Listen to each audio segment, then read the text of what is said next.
يصلون على النبي يا أيها الذين آمنوا صلوا عليه وسلموا تسليما صلى الله على محمد صلى الله عليه وسلم صلى الله على محمد صلى الله عليه وسلم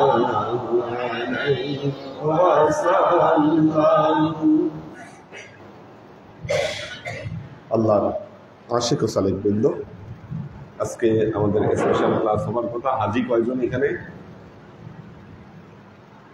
একজন, দুইজন, তিনজন, চারজন। আর মেয়েরা কয়জন আছে উপরে জানেন কি?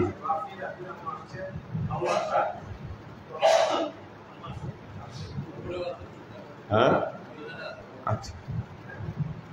তো আমাদের হজ মানাসিক গুরুত্বপূর্ণ ইবাদত। অন্যান্য বারের চেয়ে আমাদের এবার একটু পার্থক্য আছে। এবার আমরা সরাসরি মদিনা শরীফ যাচ্ছি।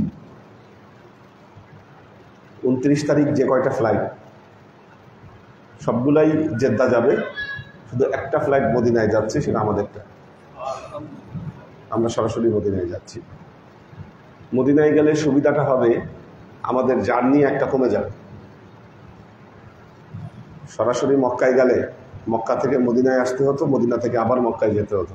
আমাদের ওয়ান ওয়ে জার্নি এটা কিন্তু রিডিউস হয়ে যাচ্ছে, এটা সুবিধা। বাকি যারা যাচ্ছে ওনারা কি মদিনা যাবে আগে সরাসরি না ইয়াতে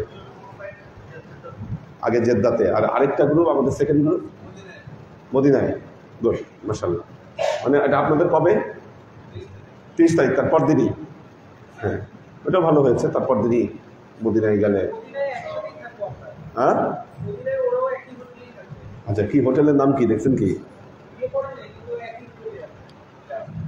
যাক, ঠিক আছে। আর মোয়াল্লেমও তো সবার 7 নম্বর মোয়াল্লেম। হ্যাঁ, আলাদা মোয়াল্লেম, আলাদা না। মাকতাব কত? আচ্ছা, 8। আচ্ছা, আরাফার ময়দানে এটা সবচেয়ে সুবিধা হবে। এটা সুবিধাটা পাবেন আরাফার ময়দানে। মিনাতে তাবু থাকবে একদম পারফেক্ট জায়গায়। বাকি যারা আছে তাবু থাকবে হয় পাহাড়ের উপর, অথবা মিনার তাবু গিয়ে ফেলবে মুজদালিফায়। ঠিক আছে, সবচাইতে পজিটিভ দিক হলো এটা। এখানে মিনার তাবু মিনাতেই থাকবে। 7 নম্বর মাকতাব আপনাদেরটা একটু দূরে থাকবে, আমাদের চেয়ে একটু দূরে 8 নম্বর মাকতাবের তাবু। হ্যাঁ, 7 নম্বরটা একটু আগে থাকে।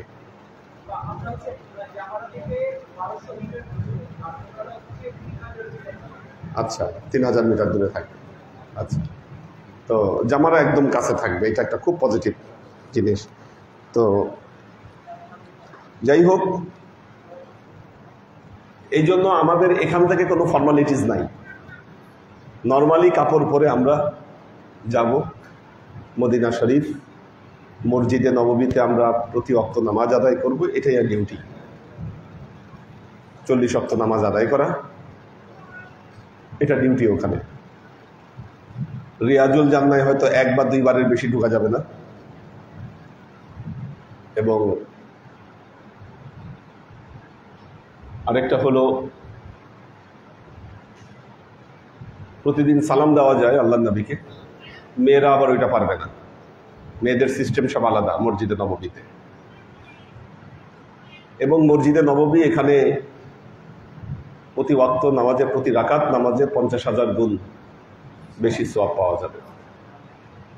জিয়ারায় যেতে হবে একদিন মদিনার আশেপাশে, মসজিদে কুবা, মসজিদে কেবলাতাইন, তারপর বদরের জায়গাটা দূরে, উহুদের ময়দান, খন্দকের ময়দান কাছে, বদরটা দূরে। হ্যাঁ, তারপর ওয়াদি আল জিন, জিনের উপত্যকা, এটা একটা আছে। এগুলা যদি সুযোগ পাই তাহলে আমরা সেটা ঘুরে আসবো। ওগুলোর বর্ণনা সময় মতো আপনাদেরকে দিব, যখন সেগুলো জায়গায় যাবেন ওই সময় আমরা বিষয়গুলো আলাপ করব। হজের আগে উমরা, এটা গুরুত্বপূর্ণ। যেহেতু আমরা প্রথমেই যাচ্ছি, হজ 3 ধরনের: ইফরাদ, কিরান, তামাত্তু। ইফরাদ উমরা না করে শুধু হজ করা, এটা বাইতুল্লাহর অধিবাসীরা করতে পারে, বাকিদের জন্য এটি বৈধ নয়। আমাদের জন্য পথ খোলা আছে কিরান এবং তামাত্তু। কিরান হলো একই এহরামে উমরা এবং হজ পালন করা। তামাত্তু হলো উমরা করে হালাল হয়ে যাওয়া, হজের সময় আবার এহরাম বেঁধে আমাদের হজ আদায় করা। এটা যেহেতু আমরা প্রথম দিকে যাচ্ছি, সেহেতু কারো এবার কেরান করার সুযোগ নেই। এতদিন এহরাম অবস্থায় থাকা যাবে না, ভুল ভ্রান্তি হবে, দম দিতে হবে শেষ পর্যন্ত। সুতরাং সবাইকে তামাত্তুই করতে হবে। কেরান করাটা কষ্ট হয়ে যাবে। প্রায় মাসাধিক সময় আপনি এহরাম অবস্থায় এহরামের কাপড় পরে থাকবেন, এটা কোয়াইট ইম্পসিবল, সম্ভব না। সুতরাং তামাত্তু কাজ করতে হবে সবাইকে। উমরাটা কি? পৃথিবীর সব জায়গা শুধু দেখতে যাওয়া যায়, কিন্তু বাইতুল্লাহ দেখতে যাওয়া যায় না। বাইতুল্লাহ গেলেই উমরা করতে হবে আপনাকে, এটা মাস্ট, এটা বাইতুল্লাহর সম্মান। তাহলে উমরাটা কি?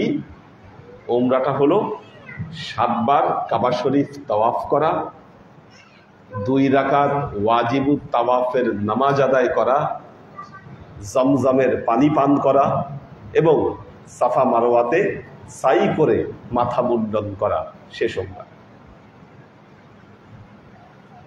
এটাই উমরা। সংক্ষিপ্ত কাজ, উমরা করতে হবে। মূল বিষয় হলো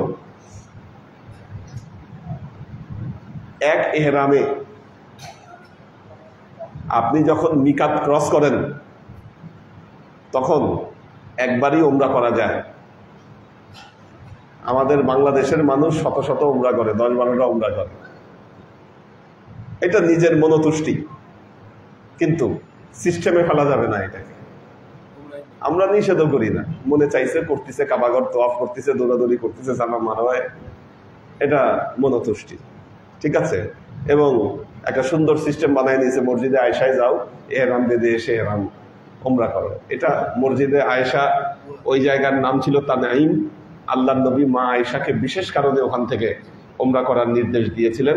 আজকে ওইটা মিকাত বানায় ফেলছে, এবং এই জায়গা মিকাত শুধুমাত্র বাংলাদেশ, পাকিস্তান আর ইন্ডিয়ার মানুষদের জন্য, বিশেষ করে যারা তবলিগ জামাত করে, এটা তাদের মিকাত,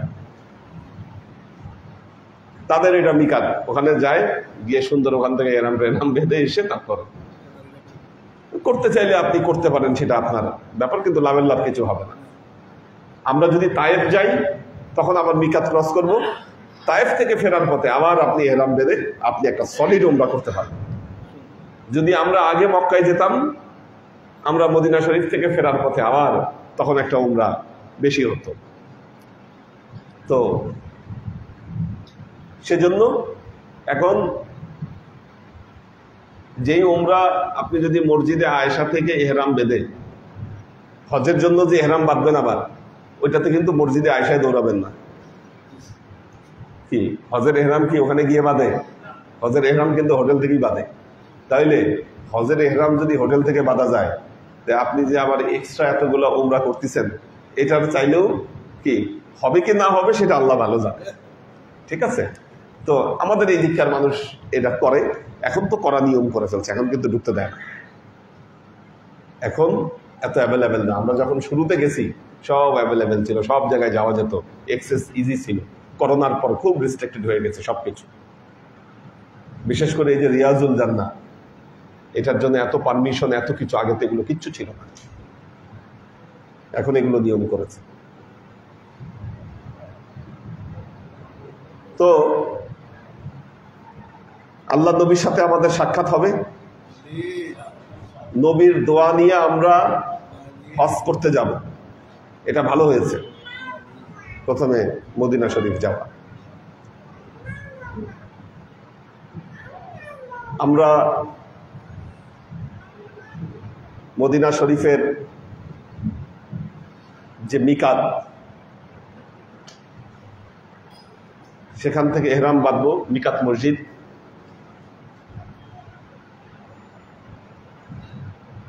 ওখান থেকে এহরাম বেঁধে আমরা মক্কায় আসবো।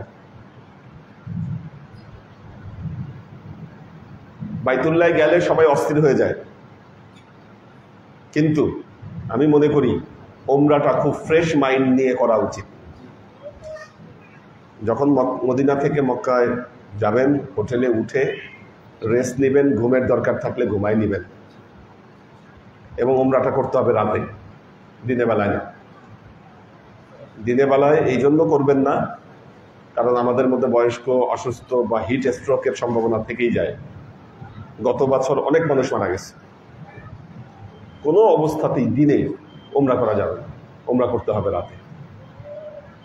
একদম রাতের খাওয়া দাওয়া সেরে ভরা পেটে রিল্যাক্স মোডে আমরা ওমরা করতে যাব। একটু দেরি হলে হবে,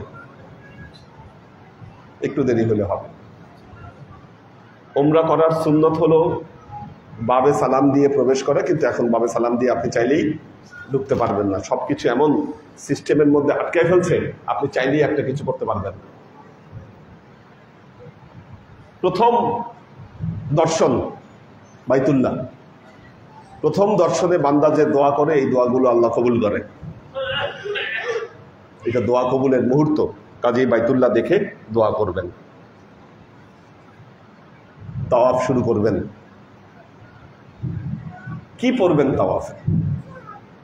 কি দোয়া?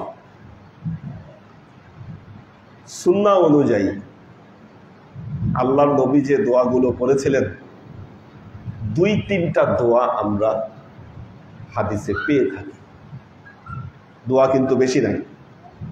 আমাদের দেখবেন অনেক বই লেখা আছে, প্রথম তাওয়াফের এই দোয়া, দ্বিতীয় তাওয়াফের এই দোয়া, তৃতীয় তাওয়াফের এই দোয়া। এগুলো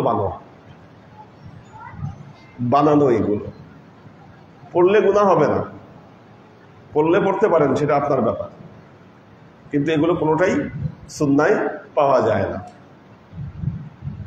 তাহলে দোয়া কোনটা আমরা সুন্নায় পাই?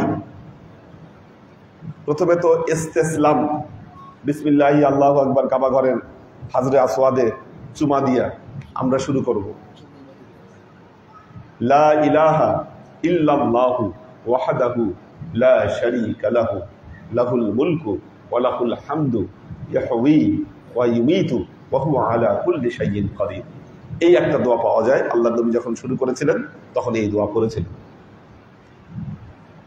2 নম্বর দোয়া, হাতিম যখন ক্রস করেছেন আল্লাহ নবী, সুবহানাল্লাহি আলহামদুলিল্লাহি ওয়ালা ইলাহা ইল্লাল্লাহু আল্লাহু আকবার ওয়ালা হাওলা ওয়ালা কুওয়াতা ইল্লা বিল্লাহিল আলিয়্যিল আযীম।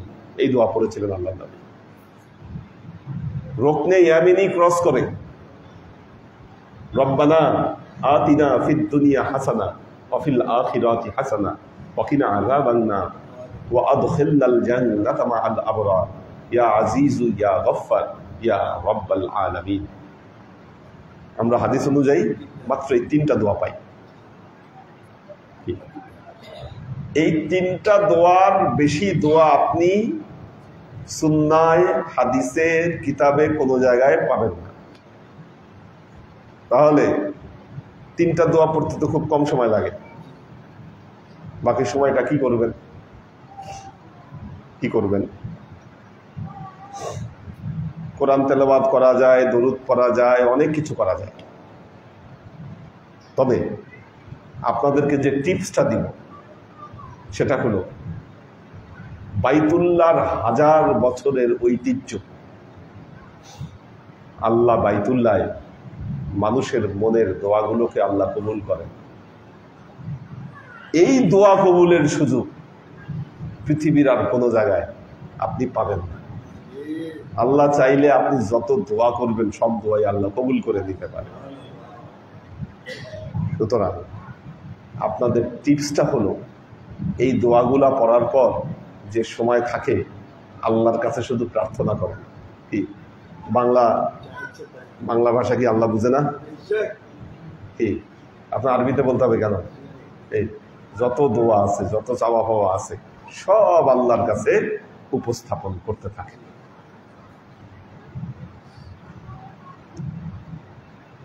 বুঝছেন না? যখন রুকনে ইয়ামিনী থেকে হাজরে আসওয়াদের দিকে যাচ্ছেন, হযরত ইব্রাহিম আলাইহিস সালাম তার পরিবারের জন্য দোয়া করেছিলেন। এজন্য বলা হয় যে ওই জায়গাটা পরিবারের দোয়া কবুলের জায়গা, পরিবারের জন্য দোয়া করার মোক্ষম জায়গা ওইটা। তো সেজন্য দোয়া যদি মুখস্থ করেন এই কয়টা দোয়া মুখস্থ করবেন, বাকি আল্লাহর কাছে মনের সমস্ত প্রার্থনা কথাগুলো এগুলো আল্লাহর কাছে উপস্থাপন করবেন। গেল 7 বার তোয়াফ করলাম আমরা।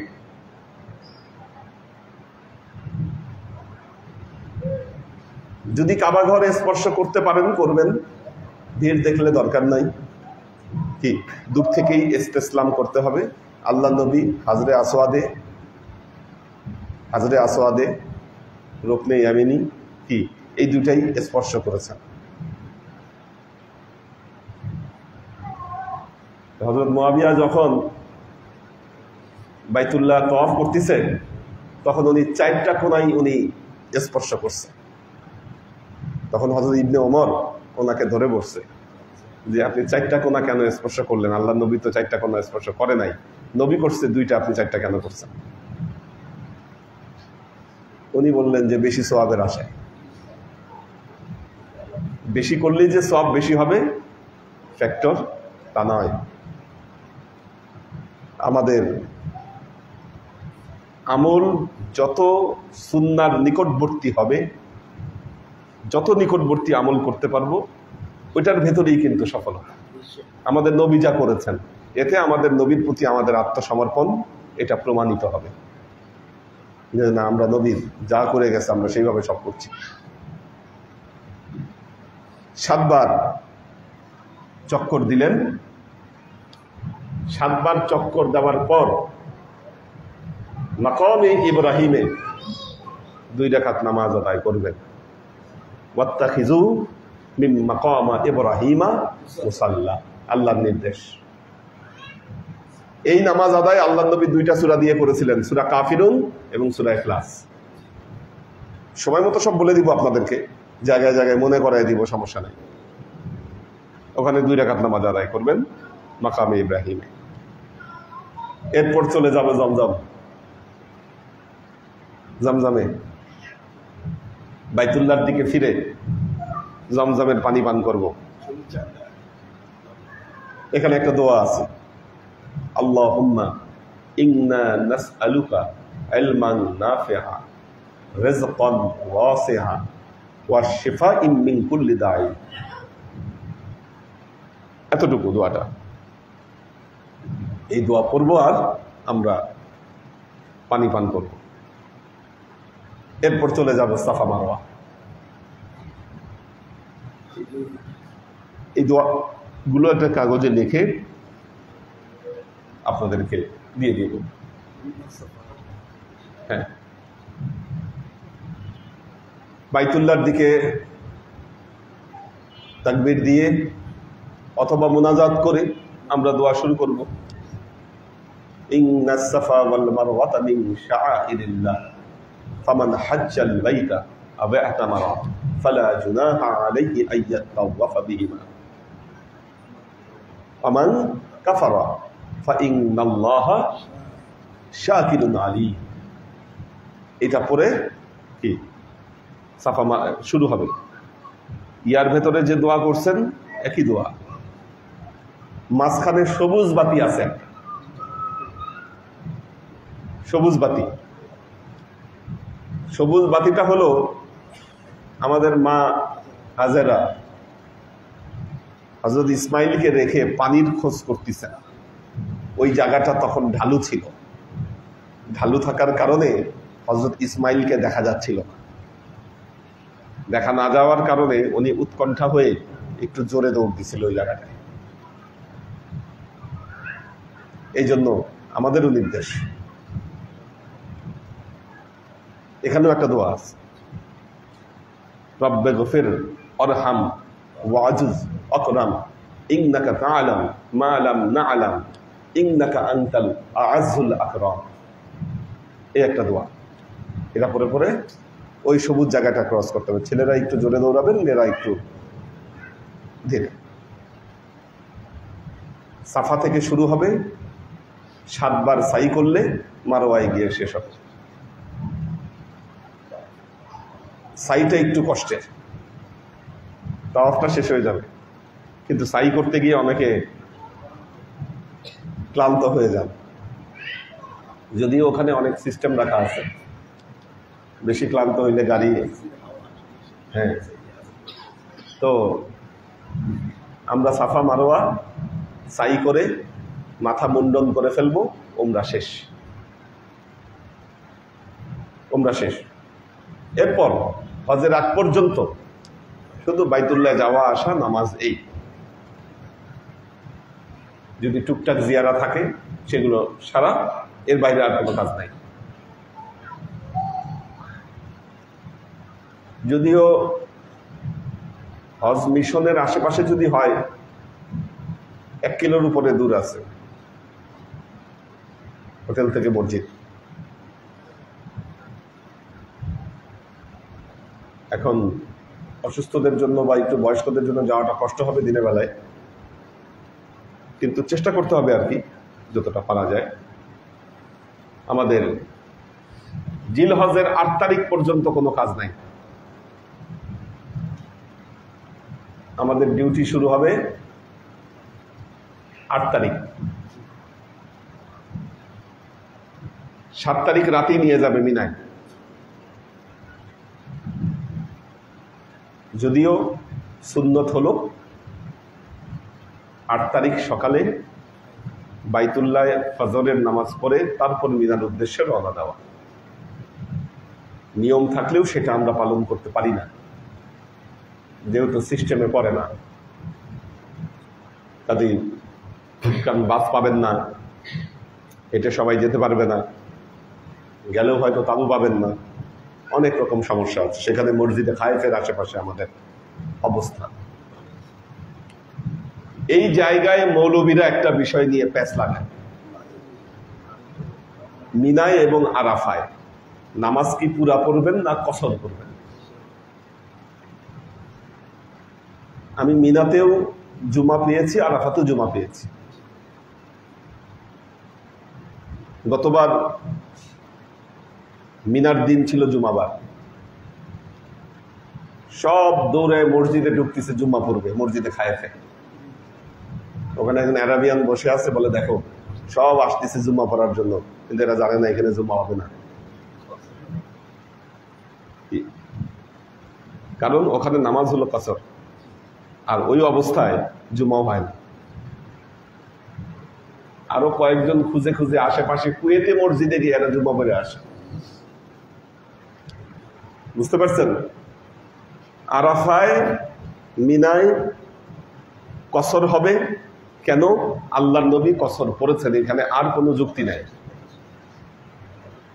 এখানে সবাই ফুল নামাজ পড়ে, 4 রাকাত নামাজ, মানে পুরাই নামাজ। এটা নিয়ে দেখবেন যে 2 দল। কসরের মানুষ কম পাবেন, কসরে মানুষ কম পাবেন, দেখবেন যে ওই দিকে মানুষ বেশি। হ্যাঁ, এনারা কসর হবে কি, আপনি মুকিম কি মুসাফির, এগুলা নিয়ে গবেষণা। মক্কা তো আল্লাহ নবীর জন্মস্থান। কি নিজের জন্মস্থানে কি নিজের বাড়িঘর সবকিছু ওখানে আল্লাহ নবীর। তো ওখান থেকে আরাফা কি আল্লাহ নবীর জন্য হয় এটা বছর, কিন্তু ওই জায়গার নিয়মই এটা, আল্লাহ নবী দেখাই দিয়ে গেছেন। এখানে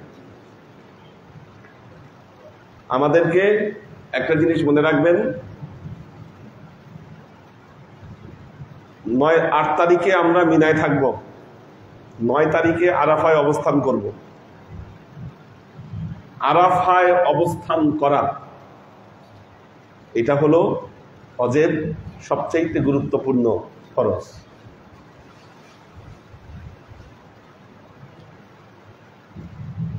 জাওয়ালের পর 10 মিনিট আরাফায় থাকলেও আপনার হজ মোটামুটি হুকুম আদায় হয়ে যাবে সূর্য ঢলে যাওয়ার পর। কিন্তু ওইটা না করতে পারলে কিন্তু সমস্যা আছে। আমরা সূর্যাস্ত পর্যন্ত ওখানে থাকব, এরপর আমরা আরাফা থেকে রওনা দিব মুজদালিফায়। যেহেতু ট্রেন আছে সমস্যা হবে না, ট্রেনে করেই চলে আসতে পারবেন। মুজদালিফায় সুন্নত হলো মুজদালিফায় এসে মাগরিব এশা একসাথে পড়ে শুয়ে একটা ঘুম দিবেন, একেবারে তাহাজ্জুদের সময় উঠবেন। এটাই ওখানে আমল, ঘুমানো রাতে তাহাজ্জুদ ফজর পড়ে রওনা দিতে হবে আমাদের মিনার দিকে। প্রথম দিন জামারায় বড় শয়তানকে 7টা পাথর মারবেন। এই পাথরগুলা টোকায়ে নিবেন মিনা থেকে, মুজদালিফা থেকে। পাথরগুলা টোকায়ে নিবেন মুজদালিফা থেকে। ওই যে একটা ইয়া নিয়ে যাবেন, বোতল প্লাস্টিকের, ওই বোতলের মধ্যে টোকায় টোকায় পাথরগুলো ওটার মধ্যে ভরবেন। প্রথম দিন শুধু 7টা পাথর জামারায় আকাবায় বড় শয়তান ওই জায়গায়। এটা জাবালের আগেই পাথর মেরে কোরবানি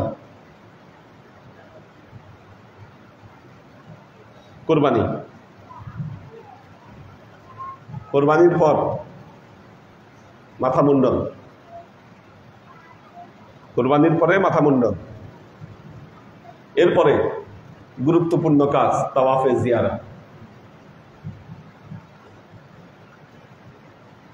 কোরবানি কোন সিস্টেমে করবো এখনো জানি না, ওখানে গেলে হয়তো হ্যাঁ যোগাযোগ করে যদি সম্ভব হয় তো হলো, নইলে ব্যাংকে দিলে বা যেভাবে হোক আমরা মাথা টাথা মুন্ডায় বাইতুল্লাহ এসে হোটেলে উঠে ফ্রেশ হয়ে ঘুমটুম দিয়া তারপর সূর্য ডুবলে আমরা তাওয়াফে জিয়ারায় বের হব। তাওয়াফ করে আবার ব্যাক টু মিনা, তাঁবুতে অবস্থান, ওখানে নামাজ পড়া, এই কাজ। দ্বিতীয় দিন আমরা 3 শয়তানকে 3 ছাতা 21টা পাথর মারব। এটা জাওয়ালের পরে পাথর মেরে ফিরে যাব, ওখানে থাকবো। এরপর দিন আবারও 3 শয়তানকে 3 ছাতা 21টা পাথর। কয়টা হলো? আর প্রথম দিন 7টা, 49। এই 49টা করলে শেষ কাজ। আর এই 49টা মারার পর আর মিনায় থাকতে পারবেন না, ওই সিস্টেম নাই এখন। কারেন্ট থাকবে না, পানি থাকবে না, দেখবেন যে বিভিন্ন জিনিসের অভাব চলে আসতে হবে। চাইলে আপনি বাইতুল্লাহ থেকে গিয়েও এরপর দিন আপনি আরো 21টা পাথর মেরে আসতে পারেন। আর 21টা পাথর মারলে কত হবে? 70টা। ওইটা করতে পারলে উত্তম, না করতে পারলেও কোনো সমস্যা নাই। গেল। এরপরে শেষ হইয়াও হইল না শেষ, বাকি থাকলো কি? তাওয়াফে বেদা। বিদায়ী তাওয়াফ, এটা হলো সর্বশেষ কাজ আমাদের। বিদায়ী তাওয়াফ, বিদায়ী তাওয়াফ হলো আমাদের সর্বশেষ কাজ।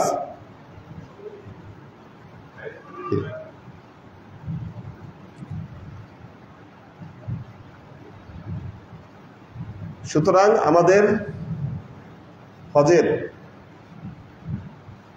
ফরজ হচ্ছে তিনটা। হজের ফরজ তিনটা: ইহরাম বাঁধা, আরাফার ময়দানে অবস্থান করা এবং তাওয়াফে জিয়ারা করা। তাওয়াফে বিদায় এটা কিন্তু ওয়াজিব, বাকি মুজদালিফায় অবস্থান যেটা করতেছি ওয়াজিব সুন্নত মিলে আর বাকি কাজগুলো আছে, কিন্তু এই তিনটা হলো ফরজ। কোনোভাবেই এই তিনটাতে ত্রুটি বিচ্যুতি করা যাবে না: ইহরাম, আরাফার ময়দানে অবস্থান এবং তাওয়াফে জিয়ারা। ইনশাল্লাহ কোনো সমস্যা হবে না, যেহেতু আছি আপনাদের সাথে। টাইম টু টাইম যে কোনো সমস্যা হলে তো জিজ্ঞাসা করতে পারবেন।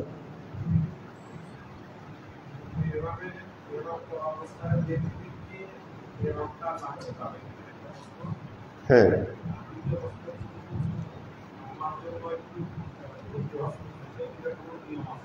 আছে, আপনি বদলি হজ করতে পারবেন। ঠিক আছে, বদলি হজ আপনি করতে পারবেন।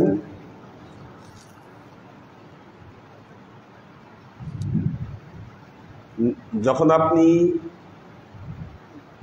মদিনা শরীফ থেকে মক্কায় যাচ্ছেন উমরার জন্য, আপনি নিয়ত বাঁধবেন।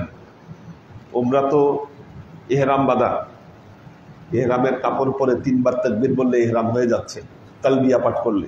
কি আপনি তখন যে নিয়তটা করবেন, নিয়তে বলবেন যে আমি আমার মরহুম মা, ওনার পক্ষ থেকে উমরা নিয়ত করলাম। উমরা করলেন।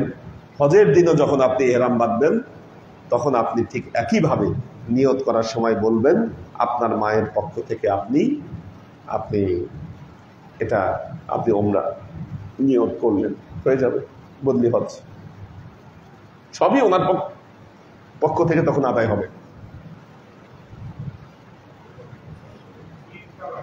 যাবে, ক্লিপ লাগানো যাবে, কোনো সমস্যা নেই। পড়ার সুবিধার জন্য আপনি গিট দেন, ক্লিপ লাগান, কোনো সমস্যা নেই, লাগান, সমস্যা নেই।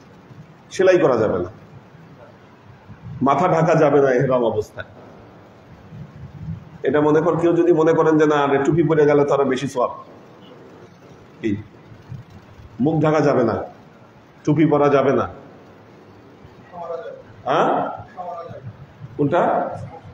হ্যাঁ, এটা হলো ক্ষতিকারক প্রাণী মারা যাবে, এটার কি আইন আছে।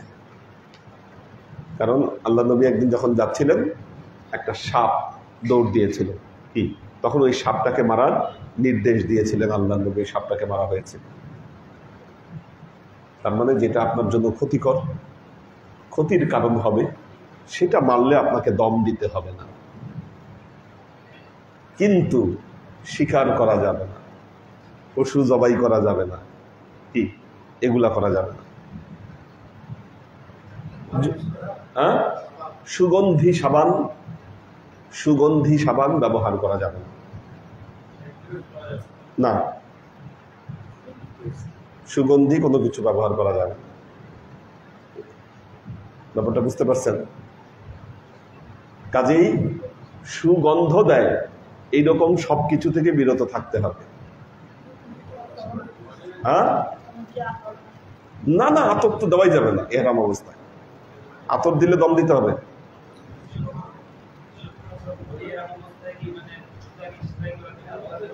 না, স্যান্ডেল, উপর খোলা স্যান্ডেল ইউজ করতে হবে।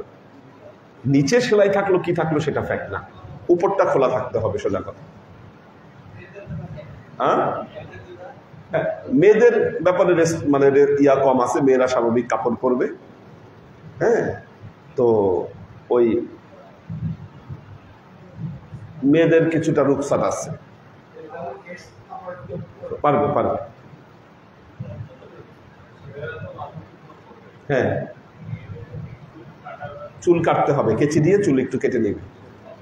হ্যাঁ, অল্প একটু কেটে নিলেই হয়ে যাবে। হ্যাঁ, তো এই আর কি। আর কোশ্চেন কি আছে? টাইম টু টাইম তো হ্যাঁ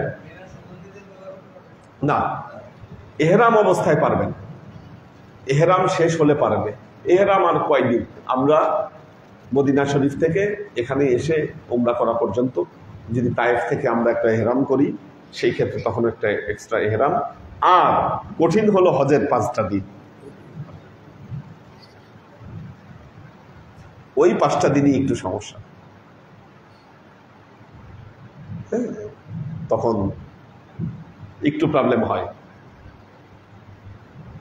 কারণ 5 দিন মেসওয়াক ইউজ করতে হবে আপনাকে, তেল, শ্যাম্পু, সাবান, পেস্ট টেস্ট বাদ। ওই 5 দিন একটু কষ্ট করতে, হজ কষ্টের ব্যাপার। হ্যাঁ, হজ এত সহজ না, হজ করাটা কঠিন না, মেসওয়াক ব্যবহার করে। হ্যাঁ, তো এই আর কি। ওই দোয়াগুলো একটা কাগজে আমার লেখা আছে, আমি গ্রুপে এটা শেয়ার করে দিব। হ্যাঁ, আচ্ছা ঠিক আছে, আমি দোয়াটা লিখে দিয়ে যাচ্ছি।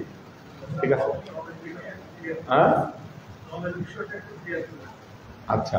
যদি কোনো ভুল হয়ে যায়, এহরাম অবস্থায় আপনি ভুল করে ফেললেন, তখন দম দিতে হবে একটা কোরবানি, 400-500 রিয়াল দিয়ে অতিরিক্ত একটা কোরবানি করতে হবে। হ্যাঁ, 720 রিয়াল, অনেক টাকা।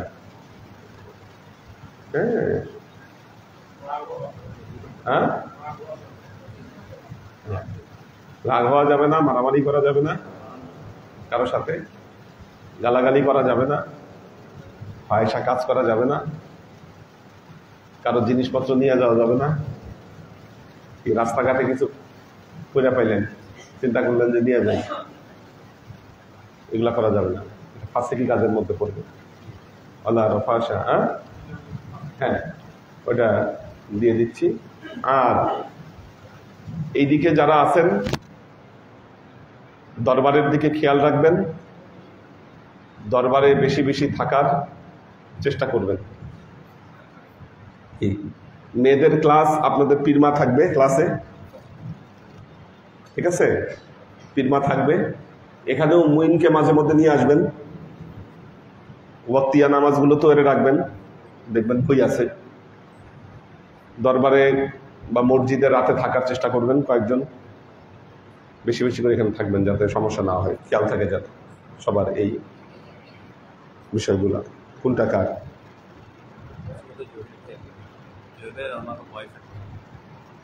ওনারাও তো 8 নম্বর মাকতাব। কোনটা সেম? হ্যাঁ, ও আচ্ছা, আপনারাও 8 নম্বর মাকতাবে পড়ছেন।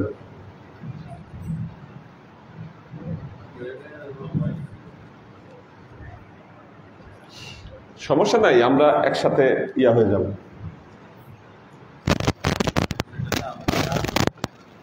8 হোক 7 হোক, সমস্যা নাই। আপনারা যখন উমরা করতে যাবেন, যাবো আপনাদের সাথে। হ্যাঁ, ওইটা নিয়ে সমস্যা হবে না।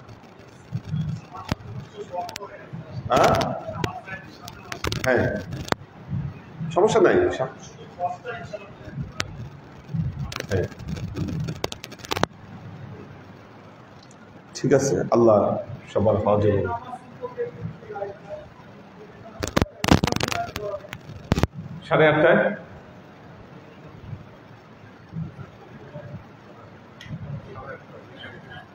8:30টায় করেন। হ্যাঁ, আচ্ছা, কখন দেন দেন দেন তাহলে নামাজটা পড়ে নিয়েন আপনারা, দেন।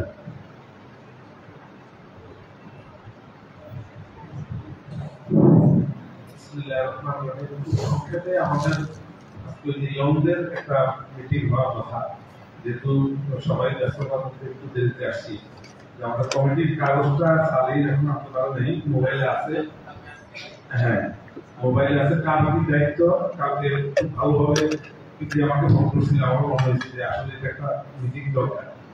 যেহেতু এখন খুব শর্ট টাইম, মিটিং এর কমিটি গুলা সভাপতি পরবর্তীতে পরবর্তীতে এই অঙ্গের সাথে বসে কি বিষয় একটু উদ্যোগ নিয়ে তোমরা নাইনরা যারা আসল সত্যি চাই বসে এটা সমাধান করলাম। আর ওনারা নামগুলো বলে দিল কার কি দায়িত্ব এগুলো। আমি খুব সংক্ষেপে মানে করবে আর শপথ আমাদের আসলে সবারই কাজ, শুধু অনুপস্থিতি। যে সিনিয়র টিমেরা যারা আছেন ওই দায়িত্বে আছেনই, একা তো সামনে আপনার শপথ আছে, আপনি দায়িত্ব আছেন যারা আছেন, তারা সহযোগিতার মনোভাব নিয়ে এবং নবীন প্রবীণের যৌথ প্রযোজনায় সুন্দর করে এই কোরবানিটা যেন হয়, সুন্দর সকল কাজ যেন সম্পন্ন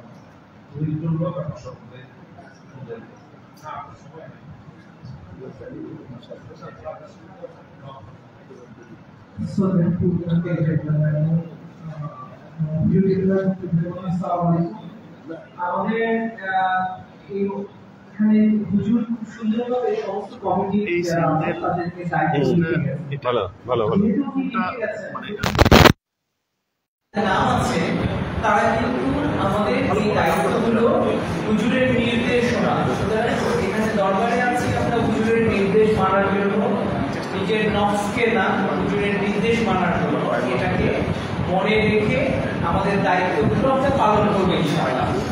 আর আমরা যারা পীর ভাই আনফরচুনেটলি এই দায়িত্বের মধ্যে ইনক্লুড হতে পারেনি বা লেখা হয় নাই, তাদেরও দায়িত্ব হলো, যারা দায়িত্ব প্রাপ্ত হয়েছি তাদেরকে হেল্প করা। সবাই আমরা আছি, যে যেভাবে আছে সবাই আমরা দরবারের অনুষ্ঠানগুলো হুজুরের অনুপস্থিতিতে আমাদের যারা সিনিয়র পীর ভাইরা আছেন, আমাদের ছোট ভাইরা আছেন, ওনারা থাকবেন, ওনাদের সাথী হবে সবকিছু ওনাদের নির্দেশনায়। আপনাদের সবাইকে দায়িত্বগুলো দেওয়া হয়েছে, সুতরাং আপনারা যার যার যেখানে যতটুকু দায়িত্ব দেওয়া হয়েছে আপনারা সুন্দরভাবে পালন করার চেষ্টা করবেন। এবারে একটু আসেন সেটা হলো যে খেদমতের ব্যাপারে, কিছু খেদমতের ব্যাপারে ফাইন্যান্সিয়াল খেদমত আছে, কিছু আছে শারীরিক খেদমত আছে। শারীরিক খেদমতটা একটু শেয়ার করি। সেটা হলো যে এখানে যারা দায়িত্বপ্রাপ্ত আছেন অনেকেরই বারবার এই দরবারের বিভিন্ন জায়গায় দৌড়াদৌড়ি করে কাজ করতে হবে। গরম আছে, ছাতা ব্যবহার করবেন, আর আপনারা অবশ্যই দায়িত্ব পালন করবেন। সবাইকে স্মরণ করে দিবেন যে চামড়াটা, মাংসের এগুলো কালেক্ট করা সময় মতো। বাইরে থেকে যারা লোক আসতেছে সবাইকে স্মরণ করা দিবেন যে ভাই আফটার মাগরিব না আছে, ওই দিনের কালেকশনের উপর বেস করে সিদ্ধান্ত হবে কখন আসরের পরে না মাগরিবের পরে আপনারা ডিস্ট্রিবিউশন করবেন। যেটা মহিউদ্দিন ভাই যেটা বলবেন সেই অনুসারে আপনারা বলে দেবেন যে প্লিজ আপনারা এখানে ডিস্টার্ব করেন ইয়েটা, কারণ উৎকর লোকজন এসে এই রাস্তাটা আলোতে করবে। এবার টাকা পয়সার ব্যাপারে বলুন। প্রতিবার আমাকে টাকা পয়সার যে কালেকশনটা করতে হয়, এবার ইনশাআল্লাহ শওকত ইসলাম ভাই করবেন, আরিফিন কালেক্ট করবেন এবং সেটা আরিফিন আমার জায়গায় আরিফিন কালেক্ট করবে এবং শওকত ইসলাম ভাইকে এটা সে বুঝাই দিবে। এবং আলটিমেটলি যে কাগজগুলোতে যারা যারা কুরবানি করবেন তারা কিন্তু আগে থেকে কাগজগুলো কালেক্ট করে এই নামগুলো লিখে ফেলবেন। আমি ওই দিন সবাইকে সকালবেলা হেল্প করি, কিন্তু আমরা মনে করি যে যদি আগে থেকে নিজেরা কাগজগুলো নিয়ে এসে নামগুলো সুন্দর করে বাসা থেকে লিখে আনি, এটা মনে হয় ভালো হয়। ঠিক আছে, যারা কালেকশন করবে বা তাড়াতাড়ি কুরবানি ব্যবস্থা করবে এটার জন্য ভালো হয়।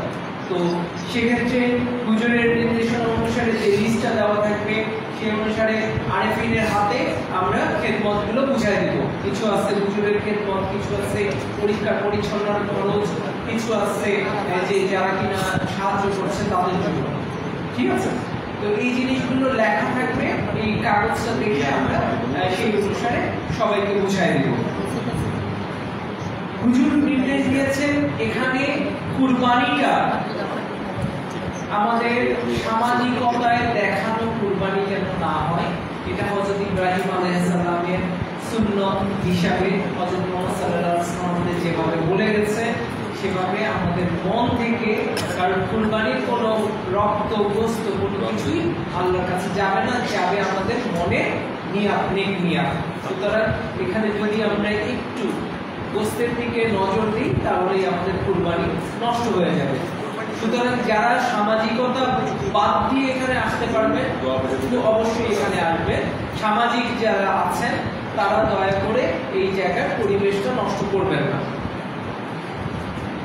আরেকটা জিনিস হলো যে কুরবানি গরুর যে খেদমতটা, হুজুর উপস্থিত থাকলে অবশ্যই এটাতে গরু কিরকম হবে, হবে, একটা কমিটি করে দেওয়া হয়েছে, সে কমিটি যাবে, তাদেরকে তাদের ফাইন্যান্সিয়াল আমরা অনেকেই কি করি যে কুরবানি যেদিন হবে সেদিন এসে ফাইন্যান্সটা ধরায় দেয় তাদের কাছে, যে যারা কালেকশন করতেছে।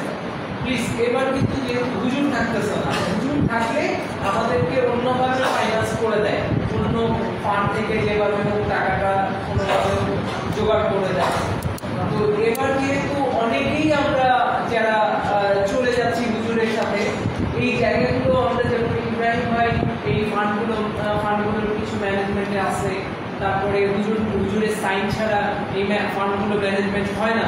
তো সুতরাং আপনাদের কাছে করজোরে মিনতি যে আপনারা অবশ্যই কুরবানির মিনিমাম 4 দিন আগে আপনারা এই ইয়েদের কাছে, শওকত ওসমান ভাইয়ের কাছে এই কুরবানির খেদমতের যারা আমরা কি বলেছি দিয়েছিলাম, কমিটমেন্ট দিয়েছি। গত বছরের লিস্ট তো আছেই, তারপরেও এডিশনাল যারা কমিটমেন্ট করেছে সবাই যাতে এইখানে কমিটমেন্ট করে, এবং আমাদের যারা কিনা আত্মীয় স্বজন আছে, বন্ধু বান্ধব আছে, সবাইকে আমরা করবো যেভাবেই হোক। এই কুরবানিটা কিন্তু বড় কুরবানিটা, এটা কিন্তু দরবারের তরফ থেকে, আমাদের সবার তরফ থেকে আল্লাহর কাছে কুরবানি। সুতরাং এটাতে যাতে আমরা সবাই সম্মিলিতভাবে শরীক হই, যেভাবেই হোক সমস্ত মুরিদাত যাতে শরীক হয়, এটা আপনারা সবাই, আমরা বিভিন্ন গ্রুপে আছি, সেই গ্রুপগুলোতে এবং আমাদের আত্মীয় স্বজন বন্ধু বান্ধব যাদেরকে আমরা সবচেয়ে ভালো চাই তাদেরকে আমরা বলবো যে এখানে যাতে ইনক্লুড হয়, এবং এটা ওই নামটা ইয়ের মাধ্যমে এটা যে শওকত ওসমান ভাইয়ের কাছে লিখায় নেব। এবং এই কুরবানির ইয়েটা কিন্তু হুজুর এই লিস্টটা ধরে কিন্তু পরবর্তীতে কিন্তু দোয়া করেন সবার জন্য। সুতরাং এই লিস্টটা কিন্তু আমাদের কাছে চলে যাবে, হুজুর দোয়া করে দিবে ওখানে। তো সুতরাং এই লিস্টে সবাই যাতে নামটা থাকে, এই জিনিসটা ইনশাআল্লাহ সবাই আমাদের যা সামর্থ্য আছে, যতটুকু আছে, একটু হলেও আমরা এটাতে নামটা ইনক্লুডেড করবো ইনশাআল্লাহ, ঠিক আছে? তো শওকত ওসমান ভাই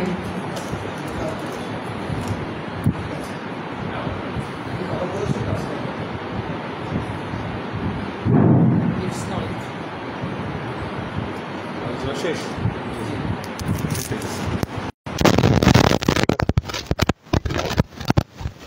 অ্যাক্টিভ দায়িত্ব পালন করতে হবে, কারণ বাংলাদেশে কিন্তু তরিকাপন্থী বহু মানুষ, আজকে বোঝা গেছে। আমাদের একটা কর্মসূচি হওয়ার কথা ছিল সরোয়ার্দী উদ্যানে, গভর্নমেন্ট পারমিশন দেয় নাই, পরে আবার দিছে গোলাপবাগ মাঠে, ওইটাও ক্যান্সেল করছে। ক্যান্সেল করে পরে প্রেস ক্লাব, এত মানুষ হয়েছে ওখানে বলার বাইরে, কিন্তু বহু মানুষই আসতে পারে নাই। কারণ কালকে আমি অনেককে নিষেধ করে দিয়েছি আসার জন্য। ওই যে গাজীপুর থেকে একদল ফোন দিল, কি তোমার মাধ্যমে না সুজন, ওরা বাস টাস সব রেডি করছে আসার জন্য লোকজন, ওদেরকে মানা করে দিছি আইসেন না। তারপরে ওই যে মিরপুর 12 নম্বরের ওরাও অনেক কিছু নিয়ে ওনারা গেছে। তো অ্যাক্টিভ থাকতে হবে। আমাদের এখন যেটা বলবো, এটা চতুর্থ শিল্প বিপ্লবের যুগ না? হ্যাঁ, পঞ্চম শিল্প বিপ্লব, এবং এটা হলো ডিজিটাল জামানা। এই জামানায় এসে আল্লাহ নবীর যে কথা, সুল্লাতুম মিনাল আউয়ালিনা ওয়া কলিলুম মিনাল আখিরিন,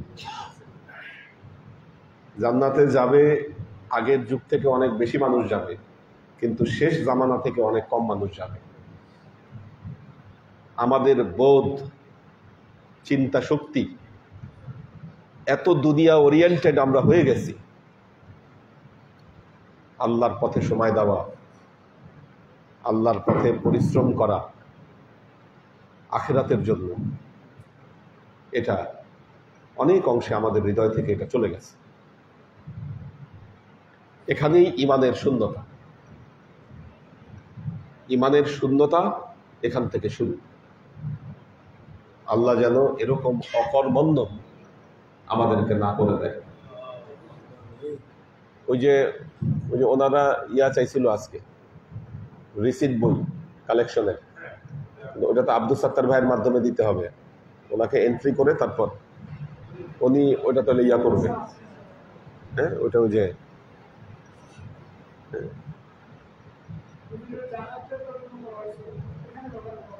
ঠিক আছে, আপনি এন্ট্রি করে আপনি ওদের এইটা আপনি অডিট করবেন। যদি মনে করেন যে না এদের কালেকশন ভালো হয়, তাহলে এদেরটা দিয়ে 2 সপ্তাহ করবে এরা। ঠিক আছে, আগে দেখেন আগে কি অবস্থা বুঝে। ঠিক আছে,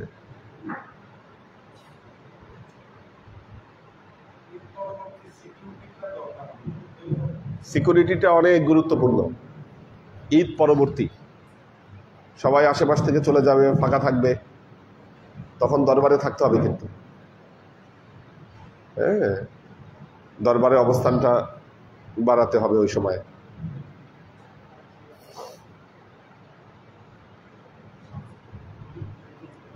আল্লাহ রহম করুন।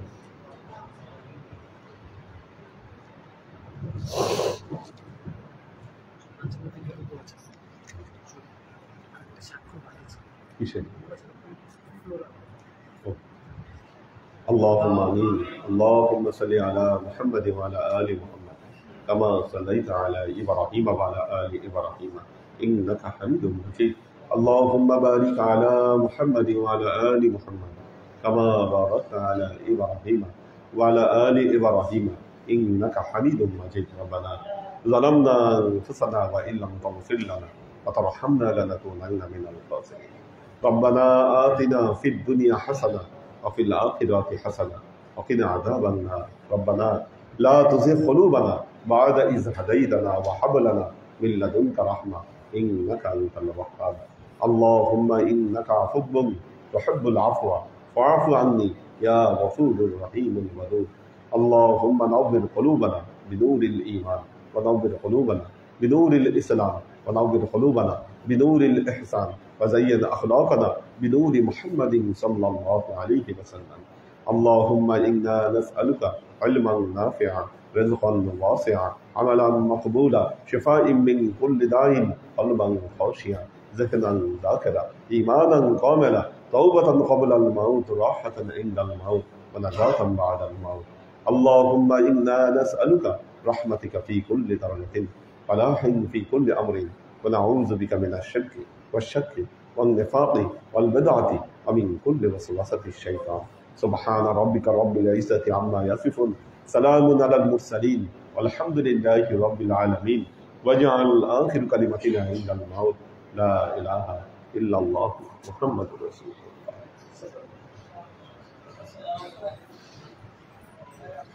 نمستے